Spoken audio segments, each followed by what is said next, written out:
Épisode 7 de T'es correct. Cette semaine, on va parler de 3 émotions de l'être humain qui sont tellement humaines, mais tellement pas faciles à vivre. On parle de la colère, de la honte et de l'anxiété. On parle de ça après ceci. Ici Simon, bienvenue sur T'es correct, le podcast qui te parle avec authenticité, sans détour, mais surtout sans bullshit. Juste toi, moi, puis des outils pour retrouver la paix. T'aimer un peu plus, et surtout pour te dire, t'es correct.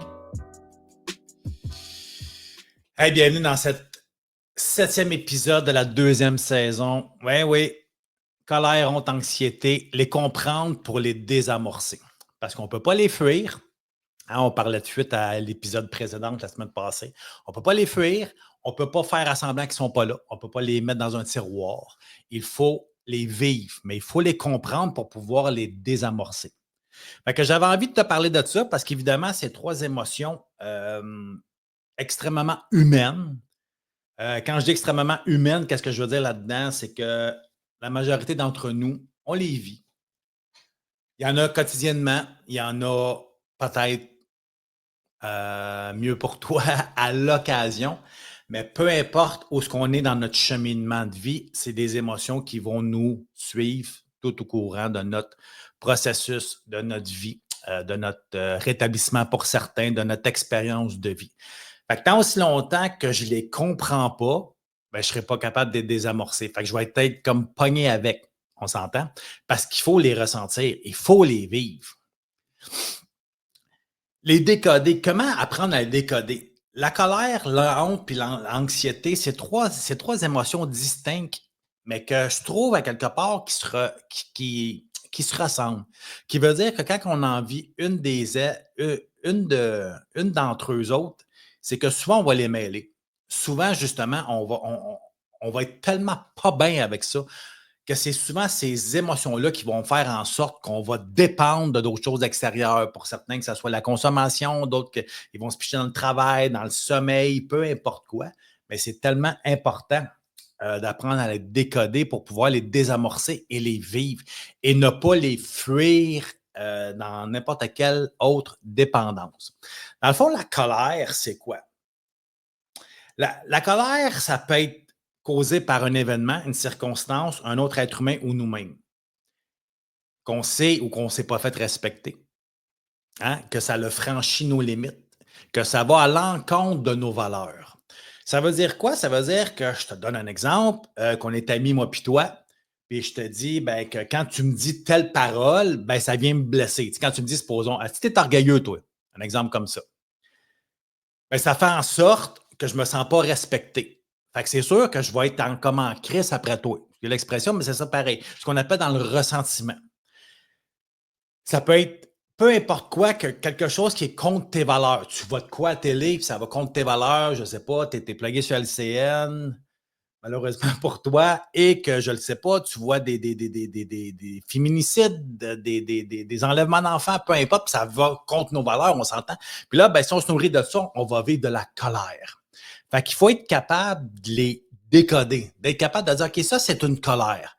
Parce que la honte, dans le fond, c'est la peur de ne pas être aimé, la peur d'être jugé, la peur d'être critiqué, la peur d'être condamné, la peur de ne pas être à la hauteur, la peur on va dire, d'échouer, la peur de passer à côté, la peur de ne pas être comme qu'on pense que le monde voudrait qu'on soit. Et quand on vit cette honte-là, évidemment, on ne veut pas ça parce que la honte, c'est nous envers l'extérieur. Alors, nous, on n'aime pas ça faire ça. Fait qu'on va le transférer sur les autres. Fait qu'on va le transférer en colère, cette honte-là. Et pourtant, ça n'a rien à voir avec les autres. Parce que c'est la honte, ça a tout rapport avec moi, comment je me vois. Comment elle est mon estime de moi. On en parle dans d'autres épisodes précédents. Comme l'amour de soi aussi. Fait que la honte, ce n'est pas de la colère. Puis l'anxiété, ben, c'est pas compliqué, c'est une peur qui n'est pas encore là. Une peur d'un futur qu'on pourrait dire incontrôlable. J'ouvre une petite parenthèse. Si tu fais de l'anxiété, c'est parce que tu es une personne qui est contrôlante. Ça veut dire que tu aimerais que les choses aillent à ta façon à toi. Alors, aussitôt que ça ne va pas comme que tu veux, tu pars en anxiété. Ou juste dans ton imagination. je ne sais pas, moi, tu as, un événement la semaine prochaine, puis que toi, dans ta tête, tu fais tous les scénarios possibles, et tous les scénarios ne te conviennent pas, alors l'anxiété va monter. On s'entend? Puis toutes ces trois émotions-là ne sont pas contre toi, sont humaines. Dans le fond, ils existent pourquoi? Pour te signaler que peut-être, et je dis bien que peut-être un danger. Ça veut dire qu'ils sont là pour te protéger. C'est un peu comme quand tu te promènes en auto puis qu'il y a des pancartes pour dire un exemple, ben, tu vas voir un chevreuil, ça va être marqué 2 kilomètres. Bon, mais non. Soyez plus vigilants, plus prudents dans les 2 prochains kilomètres. Il y a peut-être, ça ne veut pas dire que ça va arriver, un chevreuil qui peut peut-être traverser la rue. Un éboulement, peu importe. Vous savez ce que je veux dire, les panneaux de signalisation. Mais ça ne veut pas dire que ça va arriver. Mais ils sont là pour nous protéger, pour nous avertir de peut-être un éventuel danger. Dans le fond, ces trois émotions-là sont construites par notre ego. Notre ego, il est là pour nous protéger. On l'a construit de zéro, on va dire, à l'âge adulte, pour nous protéger, parce qu'on a un besoin de survie en tant qu'être humain, parce qu'avant d'être un être humain, on est un mammifère, alors on est un animal, alors on a un instinct de survie. Et rendu à l'âge adulte, en principe, on ne devrait plus avoir besoin de ça parce qu'on devrait être rendu autonome affectivement et émotionnellement. Mais ce n'est pas le cas pour plusieurs d'entre nous. Alors, ces trois émotions-là, comme je disais, sont formées par notre ego pour nous envoyer un message d'un éventuellement peut-être danger. Si on prend, pour que tu comprennes plus un éventuellement peut-être danger, si on reprend la colère, je prends la même chose que mon ami me traite d'orgueilleux, son intention, ce n'est pas de me blesser. On s'entend, son intention, c'est pas de ne pas me respecter. Mais moi, je le prends comme un non-respect. Fait que ça m'amène de la colère. Fait que quand je vois la colère, c'est éventuellement danger que peut-être c'est pas vraiment un ami. Tu comprends? Parce que son intention à lui est bonne, mais moi, je la détecte comme si elle n'est pas bonne. Si on revient à la honte, c'est que peut-être, je dis bien, les gens ne m'aimeront pas, ne m'accepteront pas, vont me traiter de toutes sortes de noms. Mais encore là, ça, c'est tout dans ma tête. Fait que c'est un éventuellement danger, mais qui n'est pas là. Il n'est pas dans le présent. Et si on vient à l'anxiété, ben, c'est toutes des peurs qui ne sont pas là. Tu sais, la peur, elle est humaine et la peur, c'est pas compliqué. Il y a deux sortes de peurs. Les peurs qui sont réelles et les peurs qui sont irréelles. La peur réelle, c'est quand c'est là, dans l'instant présent. Tu te promènes en forêt, oups, il y a un ours qui arrive face à toi. Si tu n'as pas peur, tu es suicidaire. On s'entend? Alors, cette peur-là, elle est réelle parce elle est sur le moment présent. Mais avoir peur de mourir du cancer, avoir peur que ton chum te trompe, avoir peur que ton enfant fasse la même victoire, avoir peur de manquer d'argent à ta retraite, avoir peur, c'est complètement irréel. Tant aussi longtemps que la peur n'est pas dans le moment présent. Alors, ça veut dire que tu es une personne qui est anxieuse au bout parce que tu ne contrôles pas les événements, les circonstances. Fait que tu comprends ce que je veux dire quand je fais le lien avec notre ego, avec ces trois émotions-là qui sont là pour nous protéger d'un éventuellement, et moi je rajoute peut-être, danger. Mais ce n'est pas le cas. Fait qu'il faut que tu sois capable de décoder. OK, c'est quoi je ressens? Est-ce que c'est de la colère? Est-ce que c'est de la honte? Est-ce que c'est de l'anxiété? Évidemment, je parle juste de ces trois émotions-là, mais ça peut être toutes les autres aussi qui peuvent arriver. La tristesse. J'ouvre une petite parenthèse. Souvent, on transforme notre tristesse en colère aussi. Parce qu'au lieu d'être, entre guillemets, ce qu'on aime moins et qui est la plus belle qualité de l'être humain, pour moi, c'est d'être vulnérable, de montrer notre vulnérabilité. On aime mieux être en crise qu'avoir de la peine. Parce que être en crise, c'est comme genre, je ne sens pas ma peine, fait que je mets de la colère sur l'autre personne ou sur l'événement, sur la circonstance, au lieu juste de vivre ma peine. Alors, la colère peut venir de beaucoup de choses. Même chose pour la honte, même chose pour l'anxiété. C'est à nous à les décoder. Et c'est pour ça qu'on est les meilleurs pour savoir c'est quoi qu'on vit. Tu sais, le meilleur médecin au monde, ça devrait être toi. Le meilleur psychologue au monde, ça devrait être toi parce que c'est toi qui se connais. Oui, on a besoin des uns des autres. Oui, on a besoin des gens comme moi qui vont te guider, qui vont te faire poser les bonnes questions, qui vont t'amener à prendre des prises de conscience et à t'observer. Mais il y a juste toi qui peux te dire oui, c'est ça. Il n'y a pas personne qui dit ah, d'après moi, ce que tu vis, c'est ça. Ouais, on peut mettre le doigt dessus comme on peut être complètement à part parce que c'est ta réalité à toi. Alors, c'est important que tu apprennes à les décoder, ces émotions-là. Évidemment, il faut en arriver à les désamorcer. Et moi, j'aime bien rajouter les désamorcer avec douceur, avec amour, avec accueil. Si tu me suis depuis longtemps, tu m'entends souvent parler d'accueil, d'acceptation. Accueillir n'égale pas acceptation. Accueillir n'égale pas approuver. Accueillir, c'est de se rendre à l'évidence que c'est là, que je suis dans une émotion de honte, que je suis dans une émotion de colère ou que je suis dans les peurs complètement irréalistes. C'est d'accueillir que c'est là. Ça ne veut pas dire que je suis dans l'acceptation encore. Parce qu'on peut vivre une colère sans être obligé de lancer un objet, sans être obligé de crier, sans être obligé de frapper. D'être juste capable de nommer: «Je suis en colère». Nous, au Québec, on va souvent dire: «Je suis en tabarnak». Hein, on dirait que ça c'est encore plus là, que juste «Je suis en colère». «Je suis en crisse». Ouais. Dans le fond, ce que ça veut dire, c'est que je suis en colère. D'être capable à nommer, mais avec douceur. Déjà de dire: «Hey, asti, j'ai honte. J'ai tellement peur que tu m'aimes pas. Hey, j'ai tellement honte au travail, je me suis mêlé, j'ai peur de faire rire de moi. Hey, j'ai bafouillé pendant l'enregistrement de mon podcast. Tu sais, j'ai tellement honte de moi, le monde va penser que je ne suis pas professionnel, je ne suis pas bon, je devrais recommencer. Ça, c'était moi, il y a quelques années. Maintenant, non. On bafouille, c'est humain. Ah oui, on s'enfarge, c'est humain. On tombe, c'est humain. L'important, c'est d'être capable d'accueillir qu'on est des humains, qu'on est parfaitement imparfait. Alors, d'être capable de l'accueillir, de se permettre, et je dis souvent ça parce qu'on ne se permet pas, nous, de vivre. Mm. Même avec les choses qui sont positives. On dirait qu'il ne faut jamais être trop joyeux, trop content, parce qu'on pense que ça va taper sur ses nerfs des autres. Ou bien non, ça va peut-être pas avec le personnage qu'on a créé de peut-être parce qu'on aime bien faire l'apitoiement. Fait qu'on on est supposé de passer une mauvaise période. Fait qu'on est supposé d'être plus triste, d'être plus ci, d'être plus ça. Ben non, mais il faut se permettre d'être, permettre de vivre. Alors, permettre d'être en colère, c'est de s'accueillir dans ce qu'on est. Parce que c'est humain, comme je disais tantôt. C'est hyper important. Puis, veut pas, il y a un besoin en arrière de ça. Fait qu'il faut rechercher, c'est quoi le besoin en arrière de ma colère? C'est quoi le besoin en arrière de ma honte? C'est quoi le besoin en arrière de mon anxiété? Dans le fond, si je suis souvent en colère, c'est-tu parce que j'ai un besoin d'être plus accepté, d'être plus écouté? Est-ce que moi, je m'écoute plus? Est-ce que moi, je me respecte plus si je veux que les autres me donnent? Est-ce que c'est quelque chose que j'ai été trop peut-être ignoré, rejeté, abandonné quand j'étais petit ou dans ma vie en général? Il y a un besoin toujours en derrière ça. Fait que la colère, c'est quoi? C'est-tu le besoin peut-être que l'autre s'excuse?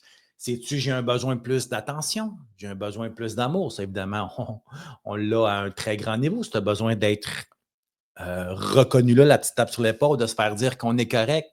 Et tant aussi longtemps qu'on ne se le fait pas dire, ben, il faut apprendre à se le dire nous-mêmes.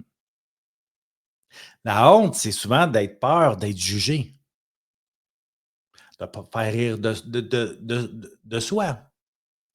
Fait que y a-tu une période dans ta vie où ce que la honte est souvent reliée à une des blessures fondamentales, une des blessures de l'âme qui s'appelle l'humiliation? Est-ce que j'ai vécu beaucoup d'humiliation quand j'étais jeune, quand j'étais ado, même à l'âge adulte? Alors évidemment, si j'ai vécu beaucoup de ça, ben, je me suis senti rejeté, pas correct, pas comme les autres, pas à la hauteur. Alors mon besoin d'être reconnu, d'être aimé va être encore plus grand. Et l'anxiété, c'est quoi dans le fond mon besoin? Pourquoi que j'ai besoin de contrôler? C'est quoi que j'ai vécu de si souffrant dans mon passé pour avoir besoin de contrôler? Et ça vient souvent avec la blessure, la trahison. Parce qu'évidemment, si j'ai été trahi, hein, si les gens que j'aime le plus m'ont trahi, m'ont menti, m'ont compté des menteries, peu importe quoi, ben, je vais avoir encore bien plus peur de demain. C'est pour ça que je dis souvent, on n'a pas peur de demain, c'est qu'on a peur de répéter le passé. Il faut tellement se rentrer dans la tête que le passé, c'est le passé. Et plus je vais avoir peur de demain, dans le fond, qui est le passé, ben plus dans le fond, je nourris mon passé, fait que je nourris mon anxiété. Et là, évidemment, la honte, la colère va arriver.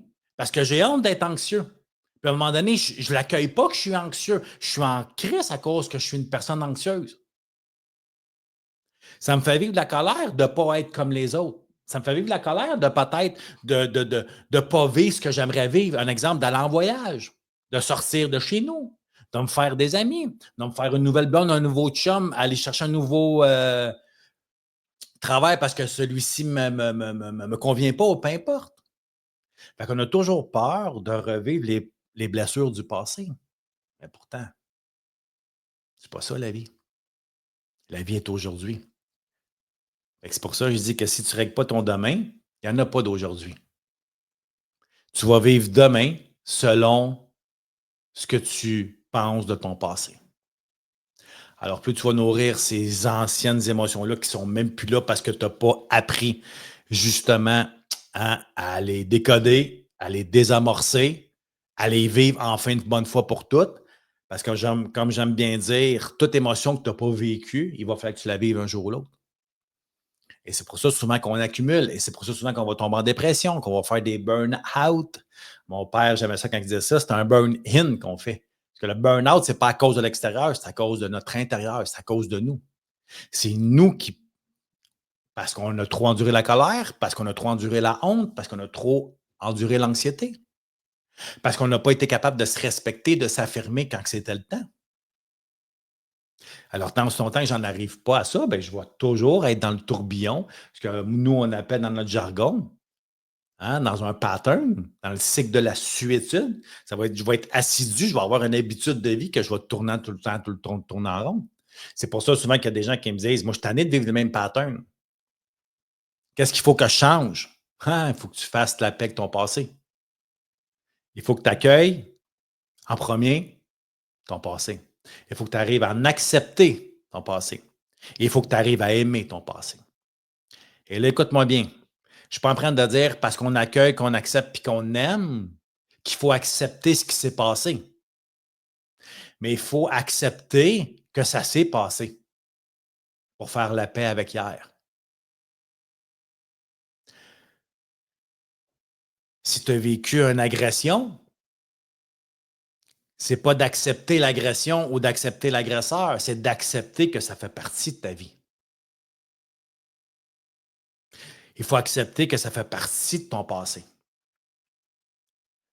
Pour ne plus qu'il vienne nuire ton aujourd'hui, mais surtout ton demain. Alors, c'est d'apprendre à accueillir ce qui est là et on n'est pas encore dans l'acceptation. C'est se rendre à l'évidence, ben regarde, aujourd'hui, c'est une journée de merde. Ouais, j'ai peut-être moins d'énergie que l'habitude. Ouais, je suis en colère parce que je ne me suis pas affirmé. Ben, il n'est jamais trop tard. Et nous, notre job, c'est de la prendre en conscience, c'est de l'observer hein, pour la désamorcer, mais c'est aussi de choisir une réponse à cette émotion-là. Quand je parle de choisir une réponse, ça veut dire, est-ce que je la ravale comme j'ai fait depuis je ne sais pas combien d'années? Je peux la verbaliser à quelqu'un que j'aime bien, j'ai surtout confiance. Je peux l'écrire si la verbaliser va sortir trop, peut-être agressivement ou pas comme du monde. Il faut commencer peut-être à l'écrire, mais il faut la verbaliser à un moment donné aussi. Des fois, d'aller s'isoler un peu. Moi, des fois, j'ai besoin de dire, OK, time out, là, c'est trop bouleversant. J'ai besoin d'aller, entre guillemets, m'isoler en 5-10 minutes pour inspirer, expirer. Pour la vivre, l'émotion, pas pour pouvoir aller la cacher. Parce qu'il faut faire que je la vive demain, après-demain, une semaine après ou un mois après. Est-ce que ça t'arrive des fois de donner de la marde aux gens que ça ne les concerne pas? Un exemple, je ne sais pas, tu as eu une journée de merde à la job, tu es en colère, tu es anxieux, peu importe quoi, puis là, tu arrives chez vous, puis c'est tes enfants, puis ta femme ou ton chum, peu importe, là. Moi, j'ai jamais eu de chum. Mais c'est eux autres qui mangent la marde. Puis là, ben, toi, tu as honte de ça, tu te tapes sa tête parce que tu as donné de la marde à ceux que ça ne les concernait pas.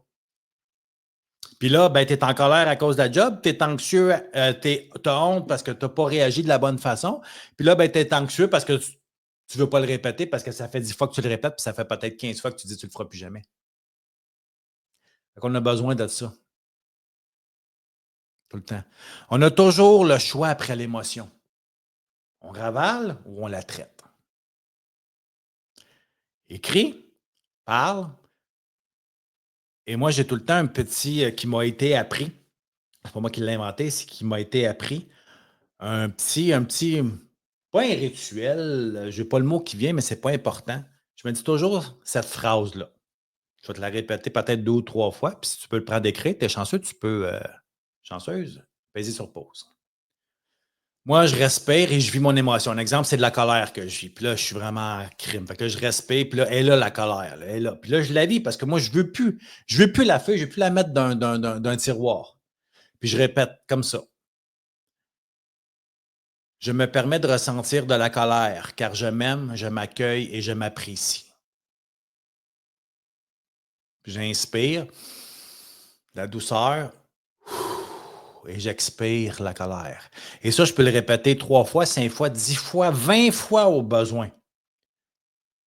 Je me permets de ressentir ou de vivre de la colère, car je m'aime, je m'accueille et je m'apprécie. J'inspire la douceur, j'expire la colère. La même chose avec la honte. Je me permets de me sentir honteux, car je m'aime, je m'accueille et je m'apprécie. Je me permets de me sentir anxieux, car je m'aime, je m'accueille, je m'apprécie. Si c'est de la honte, j'inspire de l'amour, j'expire de la honte. Si c'est de l'anxiété, j'inspire de la confiance, j'expire l'anxiété. Et je vous le dis, ça fonctionne. Comme je t'ai dit, des fois, tu vas peut-être le répéter 25 fois, des fois 3 fois, tout dépendant de l'intensité de la colère. Mais moi, je te souhaite de ne plus ravaler, de ne plus mettre ça d'une petite partie de ton corps. Parce qu'un jour ou l'autre, ton physique va te le rappeler. Ouais, c'est pas juste dans les comportements. À un moment donné, ton physique va te le rappeler. Tu vas avoir peut-être mal à des places, tu vas peut-être développer des maladies. Et je dis pas que c'est 100% émotionnel, mais mes croyances à moi me font croire qu'il y a une grosse, grosse, grosse, grosse, grosse partie de ça. Fait que c'est à nous, c'est un choix. Parce que je ne veux pas te dire que tu es correct d'avoir ces émotions-là. Et tu as super le droit de les vivre et donne-toi ce droit-là. Parce qu'elles sont vivantes, ces émotions-là. Sont là. Sont pas inventées, sont là. On les ressent. Sont humaines. Par contre, ce que tu vas faire avec t'appartiennent. T'appartiennent. Ouais. Fait que moi, je vais te souhaiter de décider de choisir, de te responsabiliser envers tes propres émotions. Puis, n'oublie pas de te dire que tu es correct, puis on se dit à la semaine prochaine. Salut!